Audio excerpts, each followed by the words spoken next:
Hi, hello YouTube. Today we're going to be doing an extended funnel pour. This is going to be a bit of an advanced technique, so if you haven't checked it out yet, in the links in my description I'm going to have my essential pour painting techniques playlist. Give that a look if you're trying to get into the medium. It has all the information you'll need on the supplies and the techniques that you can use to succeed with this. So today we're extending the funnel pour. What does that mean? Well, I was thinking, and after a little goofing around, I found that you can take a tube shape, hard plastic like a leftover pen works best, but you can do this with a straw. Just be advised that the straws are a little more difficult to control with this method.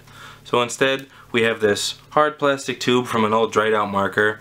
I've taken the felt tip off, I've taken the ink cartridge out, it's completely empty, and what we can do now is take the funnel and just squeeze it in there.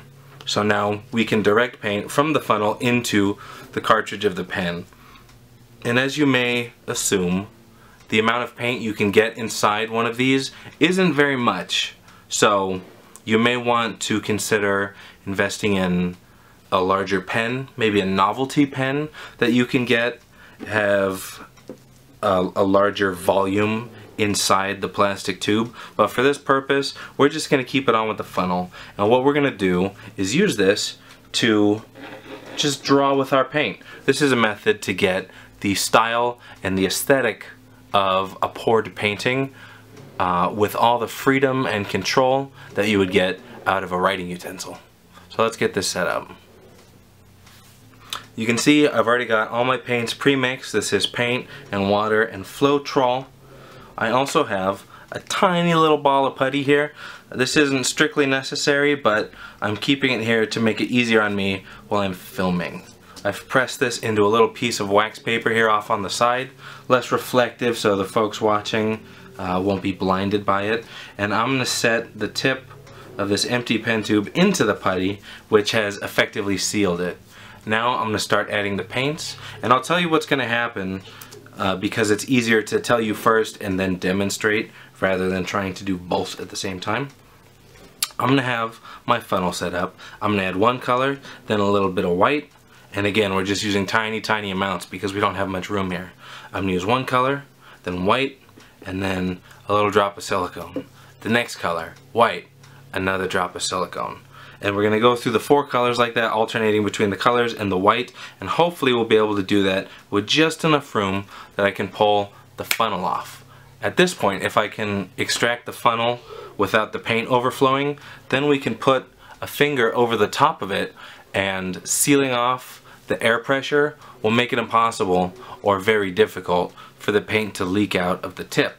And by doing this, we'll be able to take the pen, take our extended funnel off of the surface and reintroduce it onto a different spot on our canvas panel here. If you are unable to remove the funnel without it overflowing, that's not a problem. You'll just need to be quick when you move it across the canvas. You'll probably have a little tiny paint drag. Maybe that's a look you want to experiment. Maybe that's a look that you enjoy. For right now, we'll see how this goes, and the video time will tell how this turns out.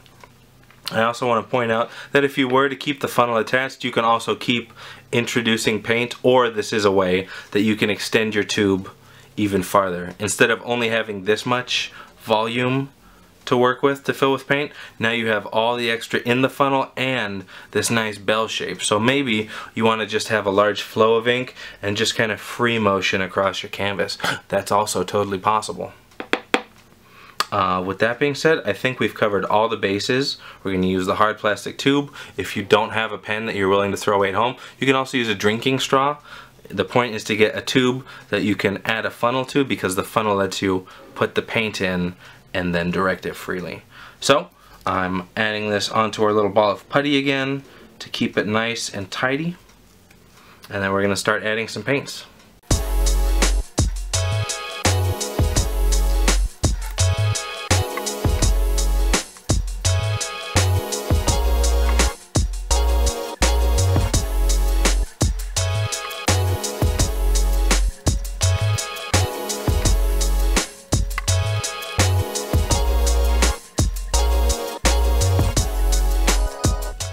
Okay, as you can see in the top of our funnel here, by the time I had used all 4 paints, it was just starting to overflow into the funnel, and I decided to go ahead with our second option and just create an inkwell so we have a little more extra space here.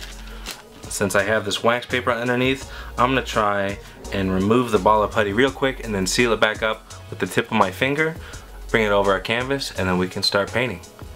Please note, you can also use something like a long bamboo skewer to slide the skewer into your extended funnel and maybe just press it in, pull it out once, or maybe even slightly wiggle it, and that will help stir the paint a little bit inside your funnel in case you want a more well mixed look to your paints. Alright, with this, let's get started with the fun part.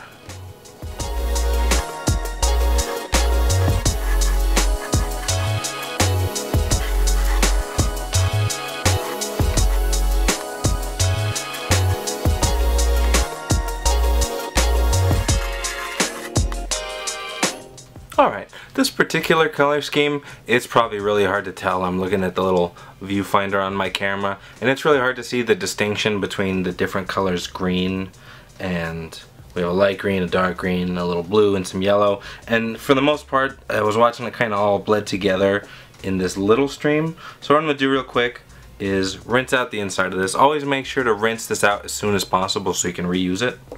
But I'm going to rinse it out real quick with just a touch of white. The white will help eat away the other colors and let us start fresh on this. Plus I got a nice little acrylic skin going here for my wax paper. And this time I'm going to use some the most distinct colors I can. So I've got the blue here. I'm going to put some of this in, and then just a touch of white again, and then some yellow. And then let's see how these 3 interact.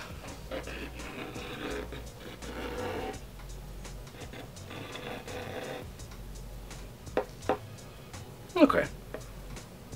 I think that's a better demonstration. You can really see here in the middle of it how you get these nice funnel pour dynamics, just like you would from a regular funnel pour. You get the same dynamics throughout it, but you have this greater degree, this greater variability of control. So we get all these little blue and yellow weaves real quick. I'm going to get a close-up of that for you. And this has been a demonstration of our extended funnel pouring technique. I hope you had a good time with it. Let me know in the comments if there's any projects you're interested in seeing me try. And as always, I hope you have a great day. Thank you for watching. This has been Souffle Art.